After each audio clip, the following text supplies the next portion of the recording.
Hello students, कैसे हैं आप।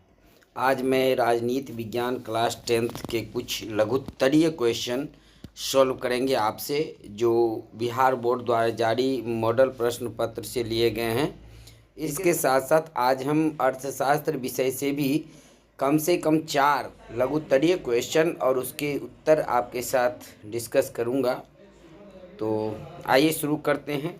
राजनीति विज्ञान पॉलिटिकल साइंस, इस पेपर में आपके 9 से 12 क्वेश्चन नंबर तक 4 क्वेश्चन होंगे, जिनमें से किन्हीं 2 प्रश्नों के उत्तर आपको देना है। 2 इंटू 2 यानी 4 अंक। हम सभी क्वेश्चंस को डील करेंगे इसमें। तो सबसे पहला क्वेश्चन आपके लिए है, पंचायती राज की त्रिस्तरीय संस्थाओं के नाम बताइए। Name the 3 tier institutions of Panchayati Raj. दूसरे क्वेश्चन है, समवर्ती सूची से आप क्या समझते हैं। What do you mean by the concurrent list. Third question होगा इसका, राष्ट्रीय राजनीतिक दल किसे कहते हैं। What is a national political party. चौथा है, दल बदल कानून किस पर लागू होता है। To whom does the anti defection law apply. इन सभी क्वेश्चन के आंसर हम नोटपैड में तैयार किए हैं। तो आइए हम नोटपैड से आपको दिखाते हैं। पहला क्वेश्चन है आपके लिए, प्रश्न संख्या 1, पंचायती राज की त्रिस्तरीय संस्थाओं के नाम बताइए। उत्तर है, त्रिस्तरीय पंचायती राज संस्थाओं के नाम हैं। पहला, ग्राम स्तर पर ग्राम पंचायत, ब्लॉक स्तर पर पंचायत समिति और जिला स्तर पर जिला परिषद। देखिए, ग्राम स्तर पर वार्ड मेंबर, पंच, सरपंच और मुखिया, साथ साथ ग्राम सभा, यह सब ग्राम स्तर पर पंचायती राज संस्थाएं हैं। अगर ब्लॉक स्तर पर हम बात करें तो ब्लॉक समिति इसको कहा जाता है, या पंचायत समिति भी कहा जाता है। इसके प्रमुख जो होते हैं, इसके अध्यक्ष जो होते हैं वो प्रखंड प्रमुख कहलाते हैं। और जिला स्तर पर जिला परिषद होता है।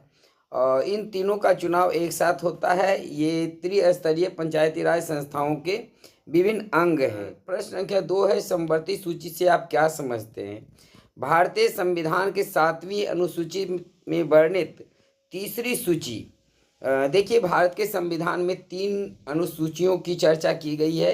पहली सूची संघ सूची होती है, दूसरी सूची राज्य सूची होती है और तीसरी सूची समवर्ती सूची होती है। संघ सूची में वे सभी विषय होते हैं जिस पर केंद्र सरकार कानून बना सकती है। राज्य सूची वह सूची है जिसमें राज्य सरकार को कानून बनाने का अधिकार दिया गया है। और तीसरी समवर्ती सूची है जिसमें केंद्र और राज्य दोनों को कानून बनाने के अधिकार दिए गए हैं, और इसी सूची को समवर्ती सूची कहते हैं। इसमें 52 विषय शामिल किए गए हैं। प्रश्न संख्या 3 है, राष्ट्रीय राजनीतिक दल किसे कहते हैं। 4 या उससे अधिक राज्यों में मान्यता प्राप्त राजनीतिक दल, जिसे चुनाव आयोग राजनीतिक दल की मान्यता दी हो, उसे राष्ट्रीय राजनीतिक दल कहते हैं। राजनीतिक दल की मान्यता हासिल करने के लिए कुछ अन्य शर्तें भी हैं। यह सब आपको लिखना नहीं है, लेकिन आप समझ लीजिए कि अन्य शर्तें क्या क्या हैं। पहला है कि यदि कोई पार्टी कम से कम 3 विभिन्न राज्यों को मिलाकर 2% सीटें 2014 के लोकसभा चुनाव के अनुसार 11 सीटें जीतती है, या यदि कोई 4 लोकसभा सीटों के अलावा लोकसभा या विधानसभा में 4 राज्यों में 6% वोट प्राप्त करती है। तीसरा, यदि कोई पार्टी 4 या उससे अधिक राज्यों में क्षेत्रीय पार्टी के रूप में मान्यता रखती है, जिसके बारे में हम पहले बता चुके हैं।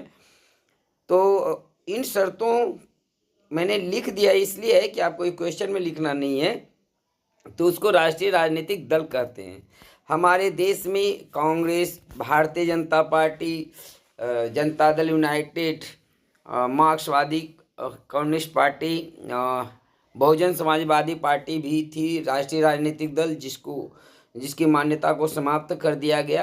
तो ये सभी राष्ट्रीय राजनीतिक पार्टी हैं। हाल फिलहाल में आम आदमी पार्टी को भी राष्ट्रीय राजनीतिक दल की मान्यता दे दी गई है। प्रश्न संख्या 4, दल बदल कानून किस पर लागू होता है।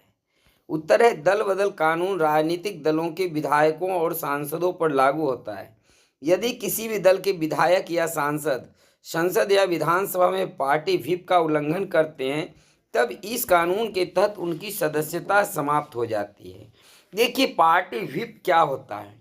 जब कोई ऐसा मसला होता है जिस पर वोटिंग के कारण सरकार के गिरने की संभावना होती है, तब विभिन्न राजनीतिक पार्टियां अपने सांसद और विधायकों के लिए व्हिप जारी करती है, जिसका पालन करना सभी सदस्यों के लिए अनिवार्य होता है। यदि कोई सदस्य इस व्हिप का उल्लंघन करते हैं तो उन्हें संसद या विधानसभा की सदस्यता उनकी समाप्त हो जाती है। तो इसी को दल बदल विधेयक कहते हैं। तो ये जो आंसर है आप लिखेंगे। ये कुल 4 क्वेश्चन थे पॉलिटिकल साइंस से। अब हम 4 क्वेश्चन डिस्कशन करने वाले हैं जो अर्थशास्त्र से होंगे।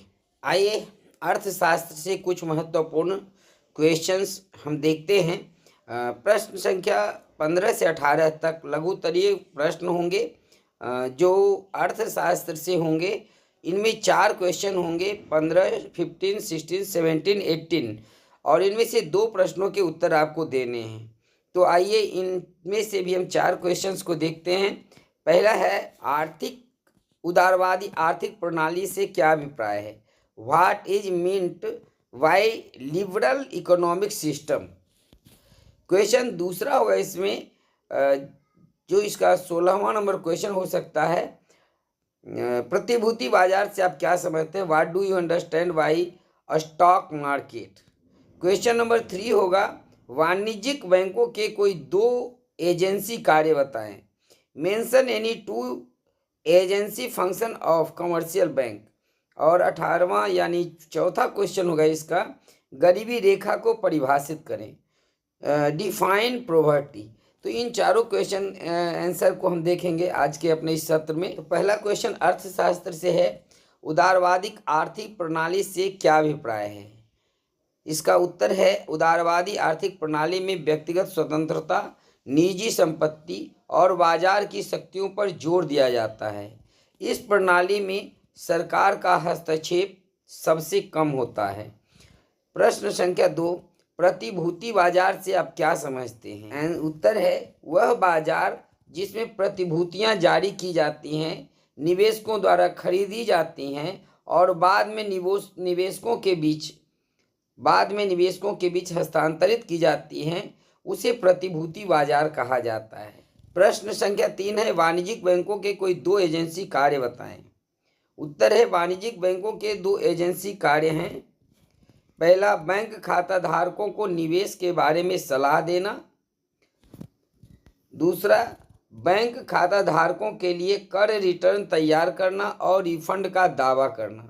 अर्थशास्त्र से ये चौथा क्वेश्चन होगा आपके लिए, गरीबी रेखा को परिभाषित करें। उत्तर है, गरीबी रेखा या निर्धनता रेखा, पॉवर्टी लाइन, आय के उस स्तर को कहते हैं जिससे कम आमदनी होने पर अपनी आर्थिक ज़रूरतों को पूरा करने में असमर्थ होता है।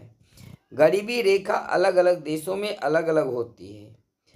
सीधे तौर पर वह रेखा जिसके नीचे रहने वाले लोग अपनी ज़रूरत को पूरा करने में सक्षम नहीं होते हैं, वो निर्धनता रेखा कहलाती है, पॉवर्टी लाइन कहलाती है। तो ये 4 क्वेश्चन हमने अर्थशास्त्र से और 4 पॉलिटिकल साइंस से इस वीडियो में हमने देखा। तो आपको ये कैसा लगा, आप इसको अपने कॉपी में भी लिख लें।